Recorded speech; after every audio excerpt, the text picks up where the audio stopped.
Every story appears ordinary till you see the core side of it. And what you're looking for is the story behind the news. We bring it to you from Lagos, the commercial capital of Nigeria. Giving you all sides and political stories round the clock. Every detail from the start line to the final whistle. CoreTV News, expanding your view.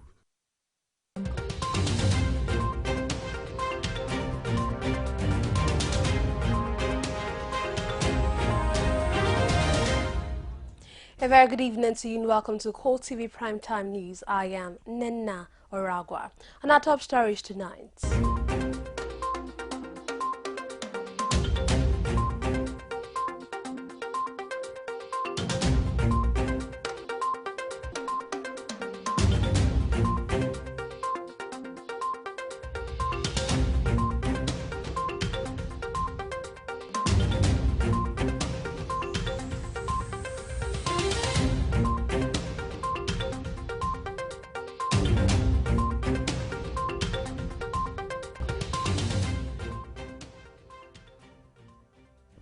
Thank you so very much for joining us tonight. President Muhammadu Buhari has emphasized the need for member states of Organization of Petroleum Exporting Countries, OPEC, and non-OPEC members to cooperate and find a common ground to stabilize crude oil prices.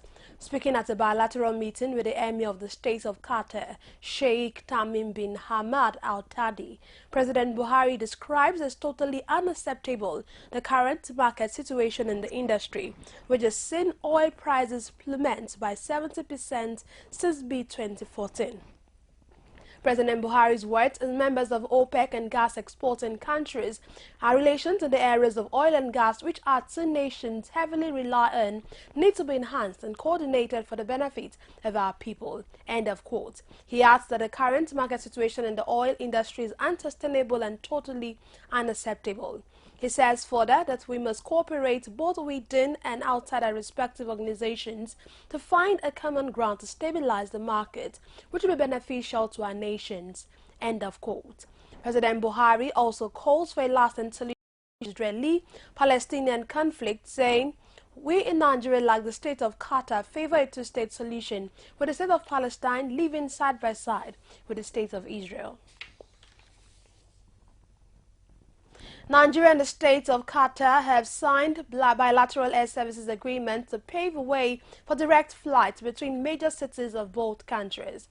Both countries also signed an agreement to avoid double taxation and tax evasion on the sidelines of President Muhammadu Buhari's state visit to Qatar. The Minister of State for Aviation, Senator Hadi Sirika, representing President Muhammadu Buhari, signed the air services agreement on behalf of the country, while Qatar's Minister of Transportation and Communications, Jassim bin Saif Al Sulaiti, signed on behalf of the Emir of Qatar, Sheikh Tamim bin Hamad Al Thani. The agreement was signed in the presence of both leaders and is expected to operate on the principles of reciprocity by designated airlines on behalf of the countries. The Minister of Finance, Kemi Adeosun, also signed the agreement for the avoidance of double taxation and the prevention of fiscal evasion with respect to taxes income with her Qatari counterpart, Ali Sharif Al Emadi. The agreement on bilateral air service is expected to promote trade, commerce and tourism between the two countries, while Nigeria has equally commenced discussions and partnerships towards establishing a national airline for Nigeria.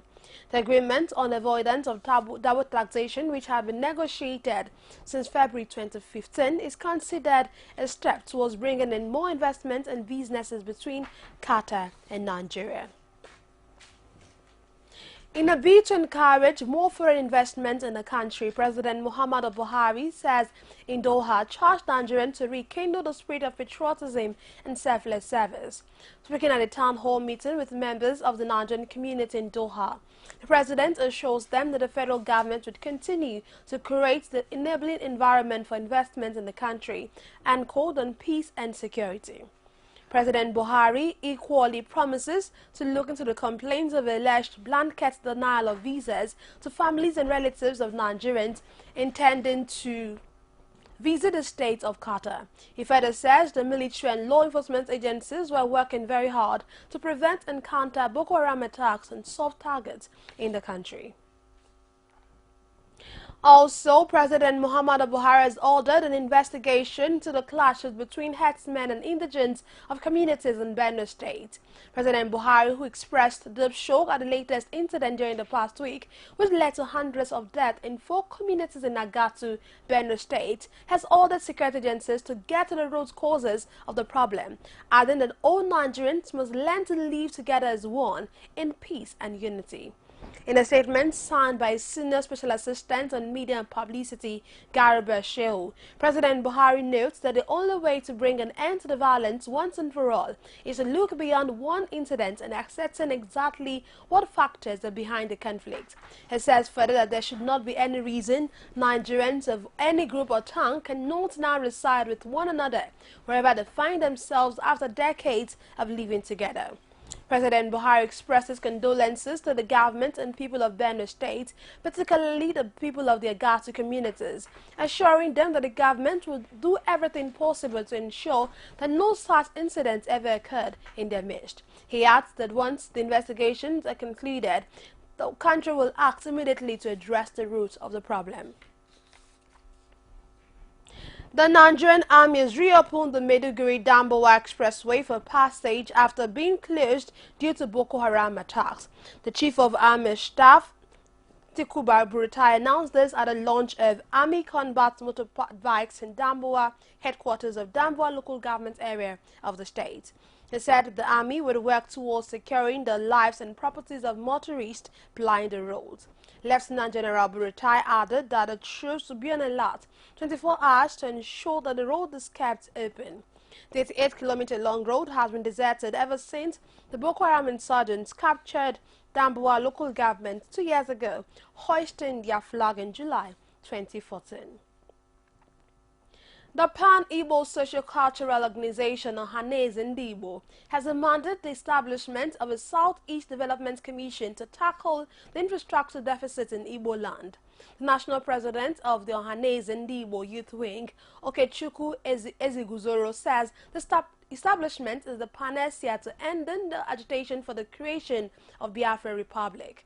It discloses the lack of federal government presence in the Southeast geopolitical zone is the main reason for the current agitations for the creation of a separate country for the Igbos. Eziguzoro points out that the commission should have a mandate similar to the Niger Delta Development Commission and the proposed Northeast Development Commission. The Olubadan designate Saliu Adetunji has urged members of the public to cooperate with security agencies in the bid to promote peace and security in the country. In a statement issued in Ibadan, by his media aide, Adola Loko, said Olubadan designate gave the advice while receiving a delegation led by the director of the State Security Service in Oyo State, Lason Baba. He stated that the cooperation of the public in the area of intelligence gathering has become necessary to reduce crime rates to the barest minimum. Adetunji maintained that once intelligence gathering is accurate from the willing public, possibility of identity mix-up will be significantly reduced. The newly deployed Assistant Inspector General of Police AIG Zone 3 Headquarters Yola Lawal Tanko is urging the police in Taraba State to intensify efforts in providing adequate security for lives and property. AIG Tanko, who has been touring commands under the zone, says the police should be the core of internal security in the country. Our correspondent Udwak Godwin brings a smile in his reports.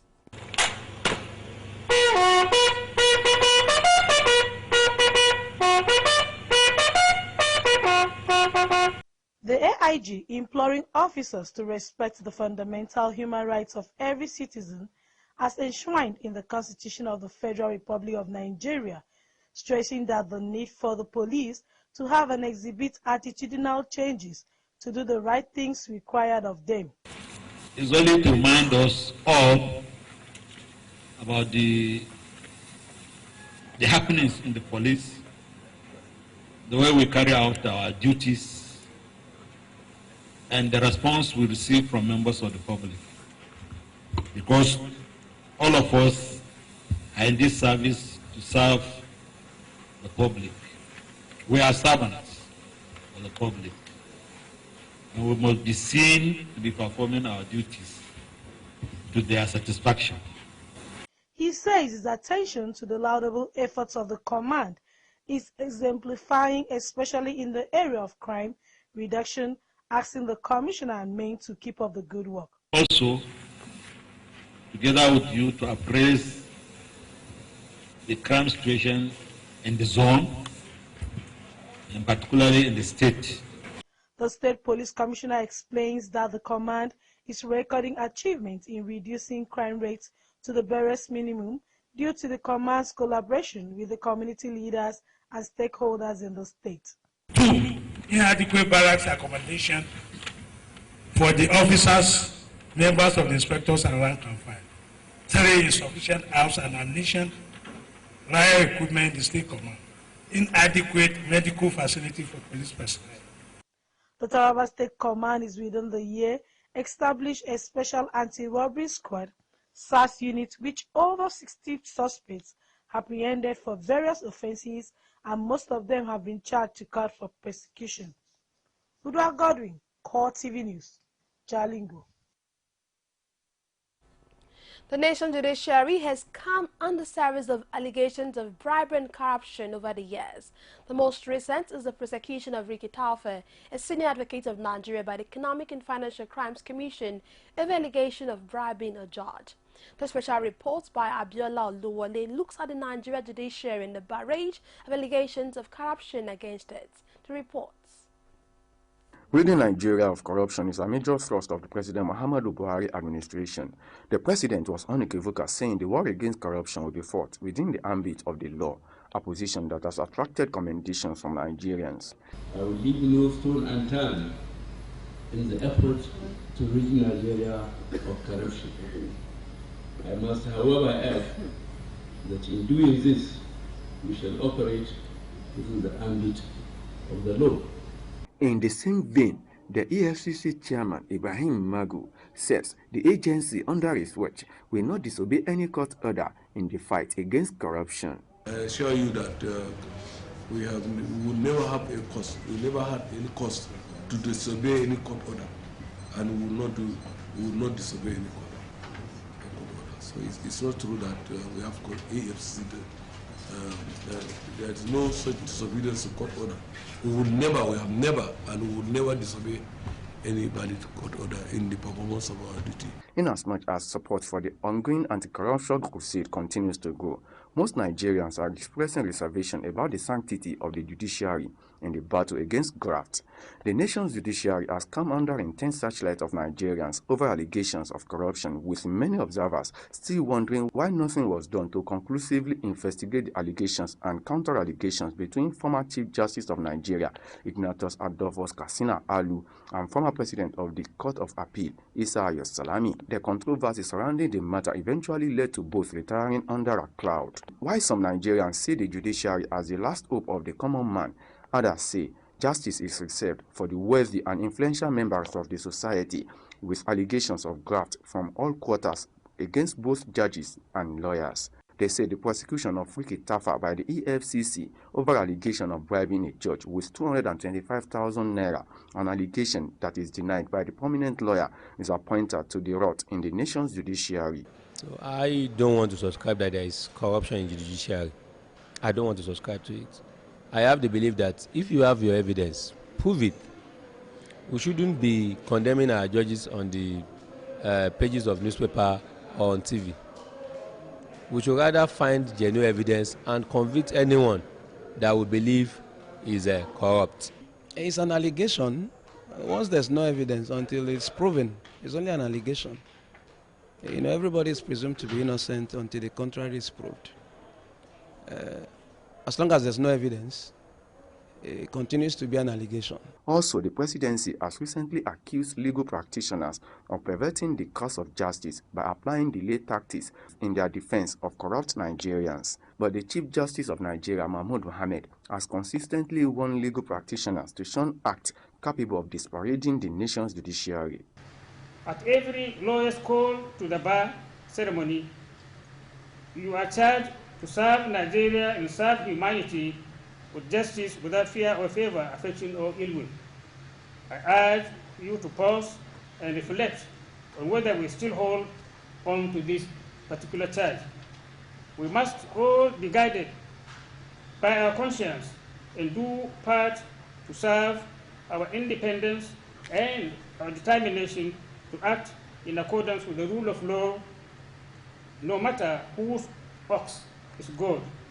As the march to kill corruption in the country gathers momentum, Nigerians are hoping that the alleged cobwebs of bribery and corruption in the judiciary will be dealt with decisively by the relevant authorities to raise the hope of the common man. Abiola Oluwole, CoreTV News, Abuja. You're still watching CoreTV Primetime News. We'll take a break now, return with more stories. Just stay with us. Mommy more, where would I be without you? Now you be my best friend, now you be my sister, now you be my mentor, and you are still my mama. Mama na kay na katay, kibani doya de wake, mama no lazy. You help me reach my peak in mama. Now you wash my infant head, oh, everything for you I go do, mama.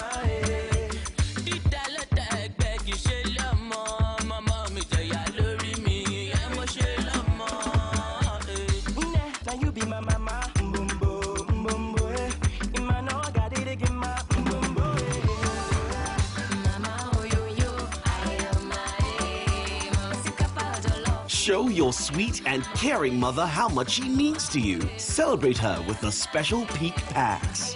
Peak, it's in you.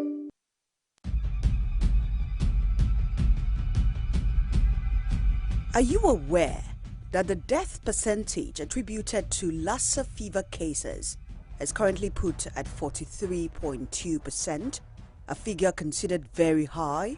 Lassa fever, an acute viral illness characterized by high fever, muscle aches, mouth ulcers and bleeding in the skin, is harbored by rats and spread to humans via the urine and droppings of rats. To prevent Lassa fever, avoid any exposure with rodents, rats, as well as food and objects contaminated with rat secretions and excretions. Report all suspected cases of Lassa fever immediately to the nearest healthcare institution. Help prevent Lassa fever. This message is from the federal government of Nigeria.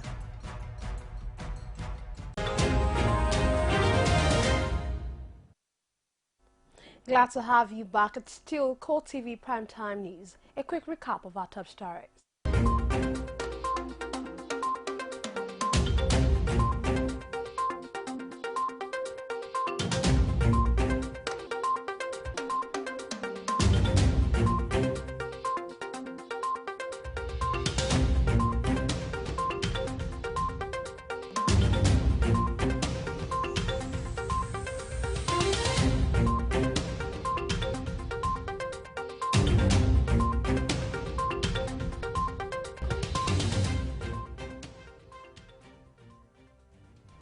For more of our news stories, you can join us on our social media platforms, facebook.com/CoreTV News, on Twitter at CoreTV News NG,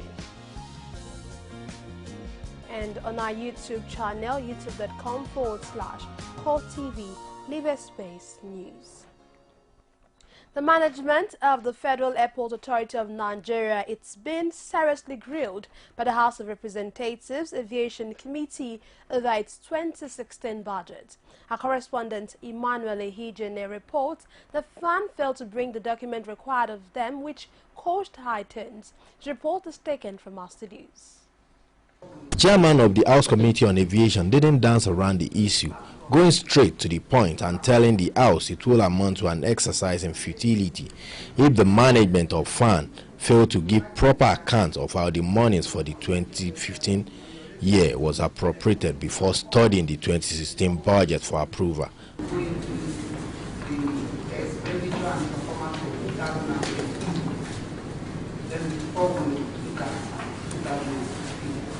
So you start from, because you are an agency that generates revenue. You would like to hear you on your revenue generation cost before we go into the expenditure of 2015. So we start from your local revenue generated for 2015. The managing director of FAN, Saleh Dinoma, tries to give details of FAN's expenditure for the year under review, but fell short of the expectation of the committee, who are insisting that the analysis is not detailed enough with facts and relevant papers. The estimate for debt recovery for 2015 was 13,500 million naira.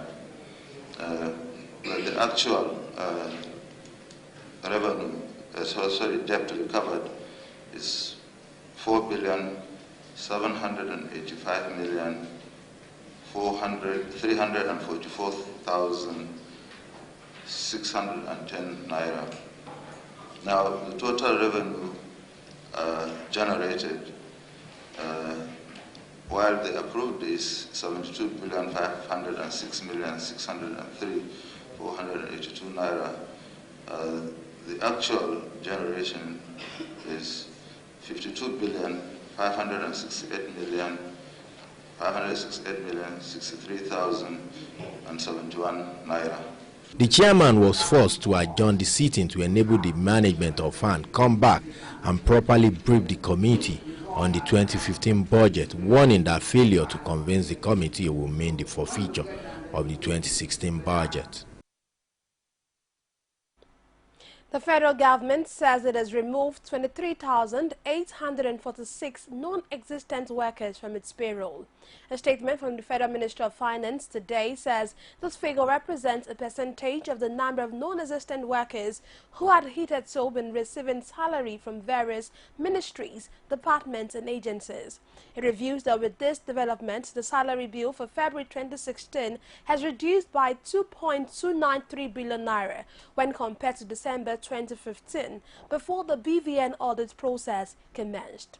The statement pointed out that further investigation of all the suspected cases will continue in conjunction with the Economic and Financial Crimes Commission, EFCC.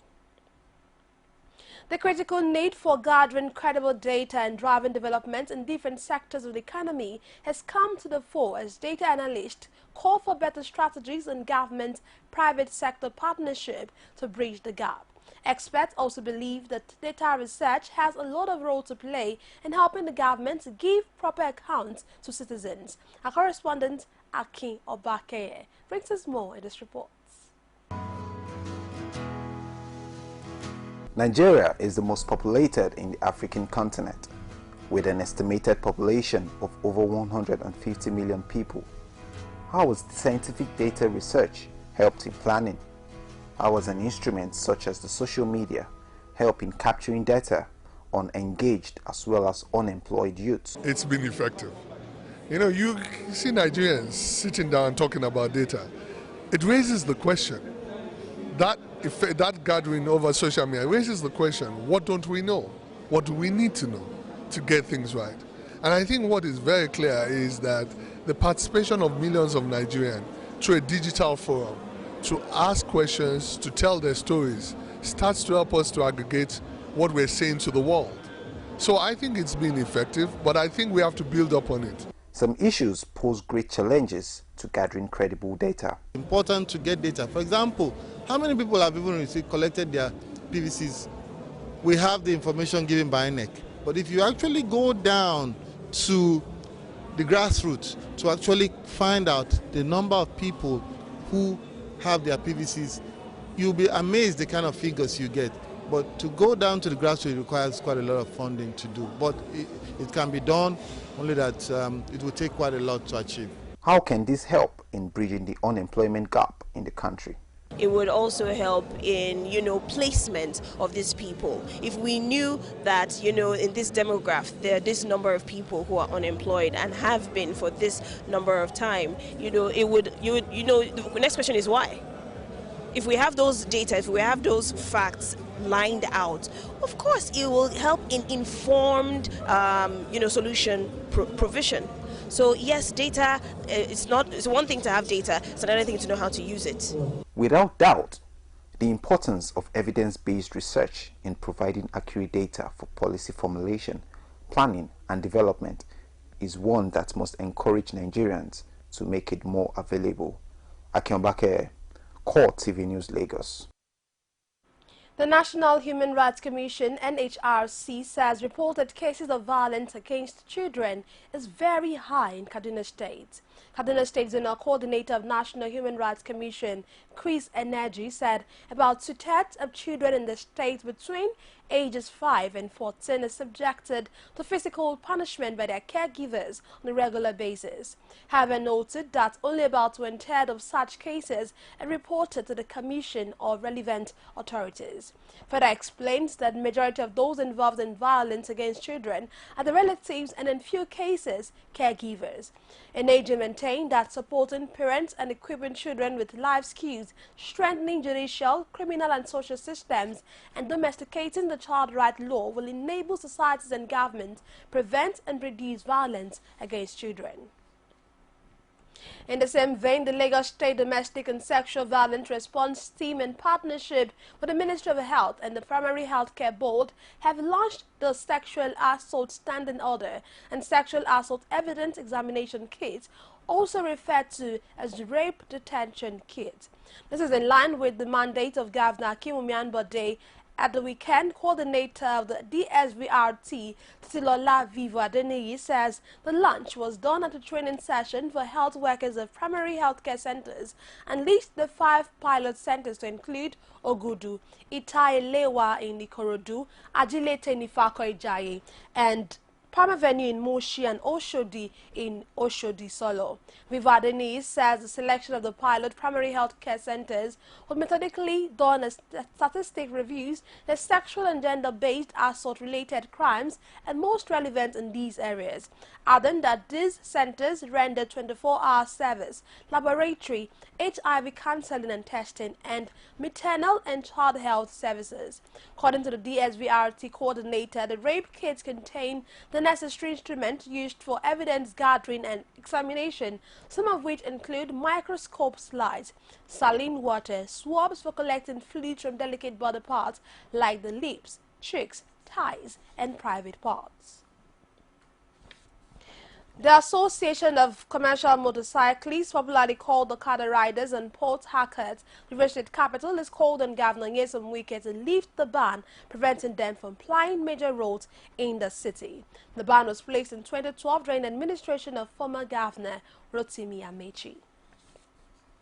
The federal government says it is committed and resolute in ensuring that the ongoing reform programs, especially in the trade, industry, power, agriculture, and solid mineral sectors, result in a vibrant private sector participation and increased efficiency in the national economy.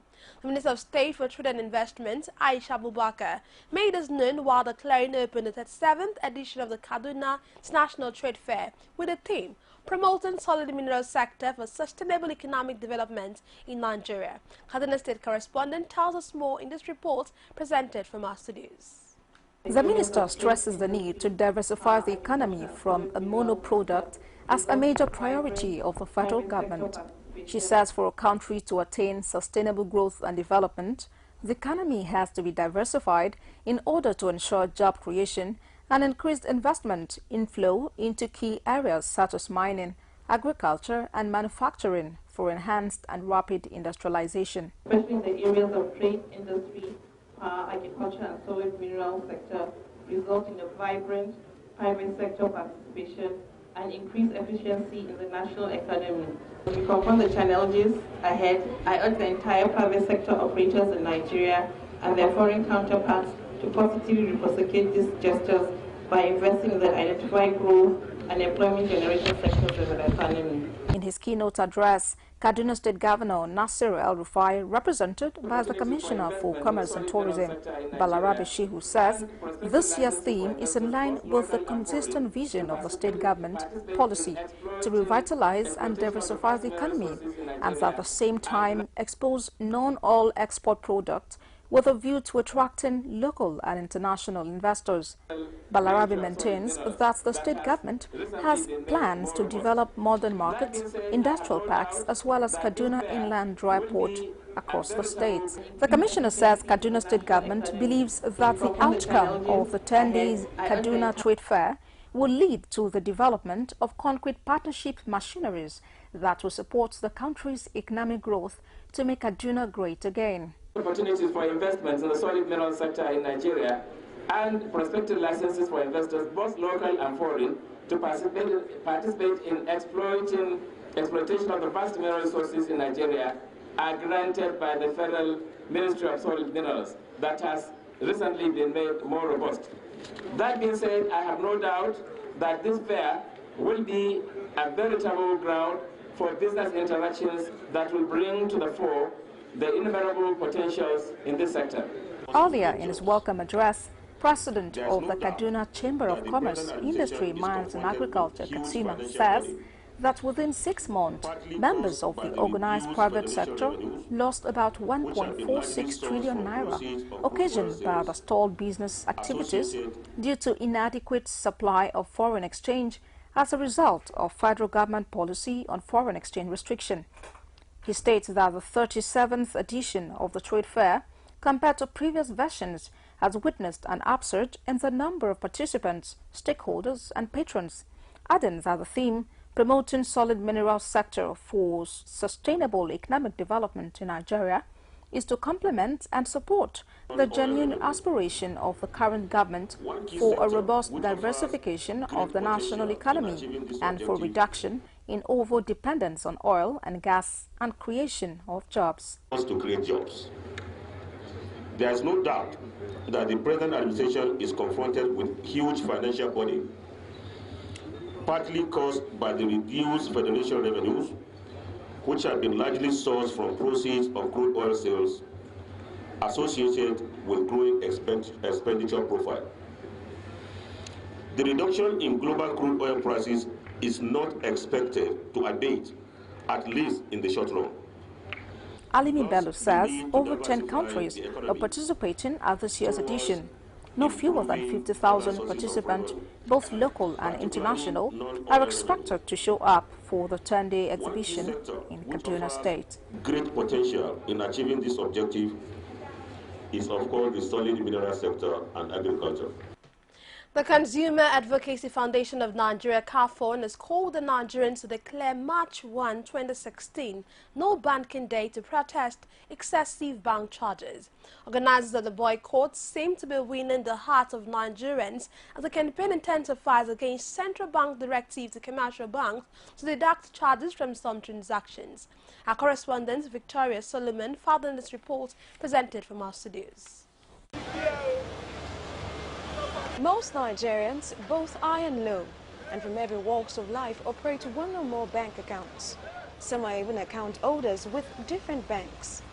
Not only are they to cope with queues in the banking halls, ATM as well as POS points, they have in recent weeks borne with bank charges ranging from stamp duty, maintenance fee, and more. Nigerians are, however, not taking this new central bank's directive, lying low, if indications by Okwe Banwo, the founder of Change Vigilante Organization of Nigeria, is anything to go by. The support has been tremendous. We just hope that Nigerians take it beyond just saying, oh, I support no banking. They take it beyond just liking that post on Facebook. They actually resolve that on the 1st of March, we are not going to do banking. They're not going to die. Nothing's going to happen if you don't do banking on that day, so that we can set the precedent. And guess what? The banks stand to lose 848 billion divided by 365. Adetoyese Alabi, an accountant, however, says the planned boycott of banks by Nigerians on March 1st, 2016 has no basis and holds no prospect for achieving much impact, adding that the rich does not feel the impact of the deductions, hence likely not to lend any support to the protest. The consumer protection they are basically for people like us. They are not for the Dangotes of our world. They are not for $10 of our world.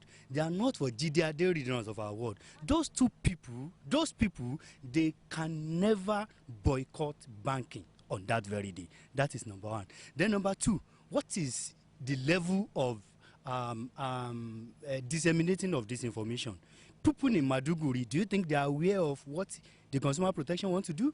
People in Osun State, in Elobu, where I come from, do you think they are aware of what the Consumer Protection wants to do? So they need enough information. This is not something you can just be doing in your room. You need to sensitize people. Banwo, however, strongly believes in the power of Nigerians to resist what he calls unfair and unjust policies. But if getting a bankrupt one is what is going to solve this problem, then that is what is going to happen. So if they don't listen to us, if they don't see that Nigerians are really upset about what is going on, standardize these things for us, make it clear why they are charging us, we will pick on one bank. It is hoped that the CBN, banks, and all stakeholders will find a meeting point and avoid anything that will impact negatively on the nation's dwindling economy. CoreTV Primetime News continues shortly after this break with more stories on foreign and sports. Stay with us. You can now watch CoreTV News live from anywhere in the world on our website www.coretvnews.com. Click on Live TV on our website and watch us live. And welcome to CoreTV Primetime News. To follow us on Twitter, click on Twitter icon on our website. On Facebook, click on the Facebook and YouTube to see all our previous news production. You can also watch us live on YouTube. Click CoreTV, leave a space, then News. CoreTV News, a 24-hour news station.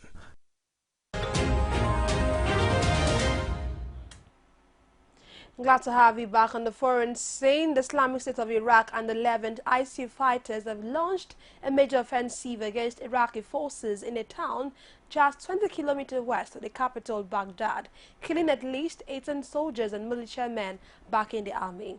Separate suicide attack was also carried out by ICU near the city of Fallujah, leaving 14 Iraqi policemen dead and another 25 injured. On the outskirts of Baghdad, ICU seized the village of Kidim Adab in Abu Ghraib, as well as a silo and a water plant in the town, after attacking several security posts. A number of policemen and tribal fighters were also abducted by the group to unknown locations. Baghdad's Operations Command Center has, however, denied that any of its forces were taken as prisoners, saying that 2 suicide attacks were killed during the forward assaults. The United Nations is warning of a growing humanitarian challenge along Macedonia's border with Greece, as up to 7,000 people fleeing war in the Middle East and beyond remain stuck there. Tensions are high as temperatures dip, and many refugees fearing they will not be able to continue their journey and demanding they be allowed to cross. The new border controls by 4 Balkan countries announced a daily cap on how many people can pass through, and Austria has restricted entry for hundreds of thousands. Consequently, Greece, a primary gateway to Europe, has been inundated with refugees following the border shutways. Greek officials say the number of refugees trapped in the country may reach 70,000 in the coming weeks. Swiss voters have rejected a proposal by nationalist parties to automatically expel foreigners who commit even low-level crimes. This comes as a blow to the Swiss People's Party that had campaigned for the plan, and a turnaround from opinion polls last year, which had predicted that the plan would be accepted.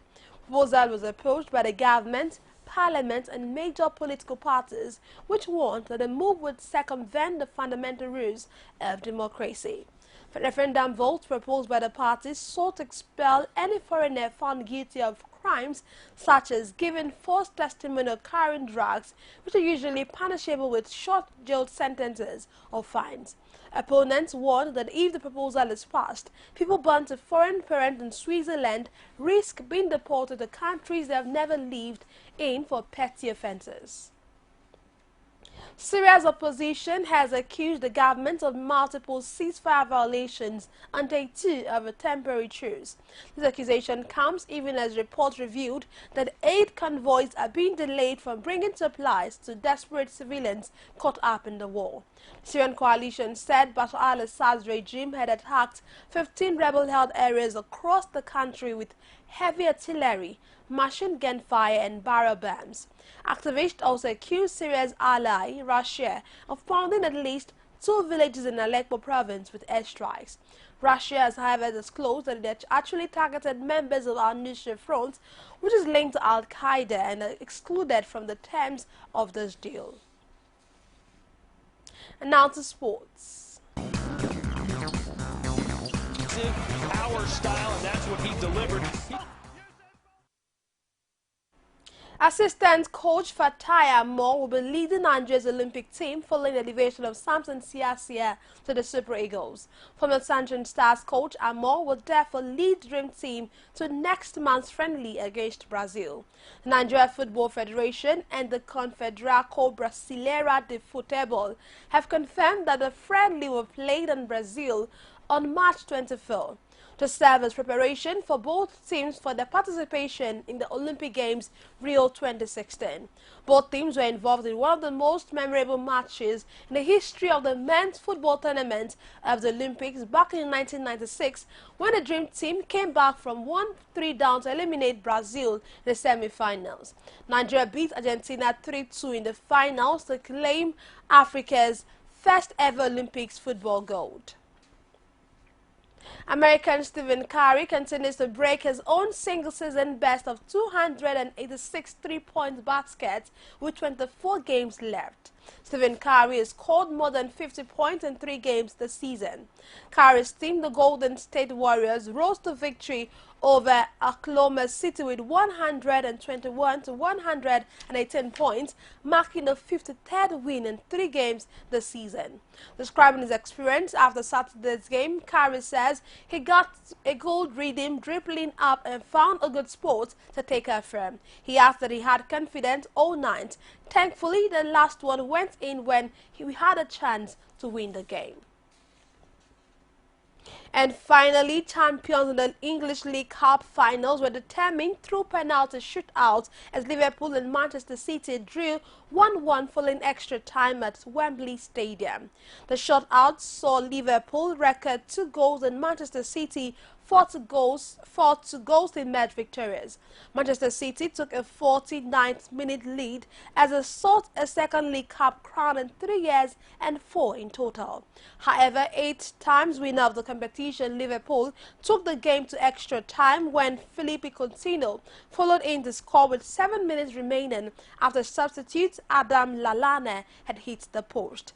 Meanwhile, in the Premier League match, Manchester United defeated Arsenal 3-2, while Tottenham defeated Swansea 2-1. And that's it on CoreTV Primetime News. But before we go, a quick recap of our top stories.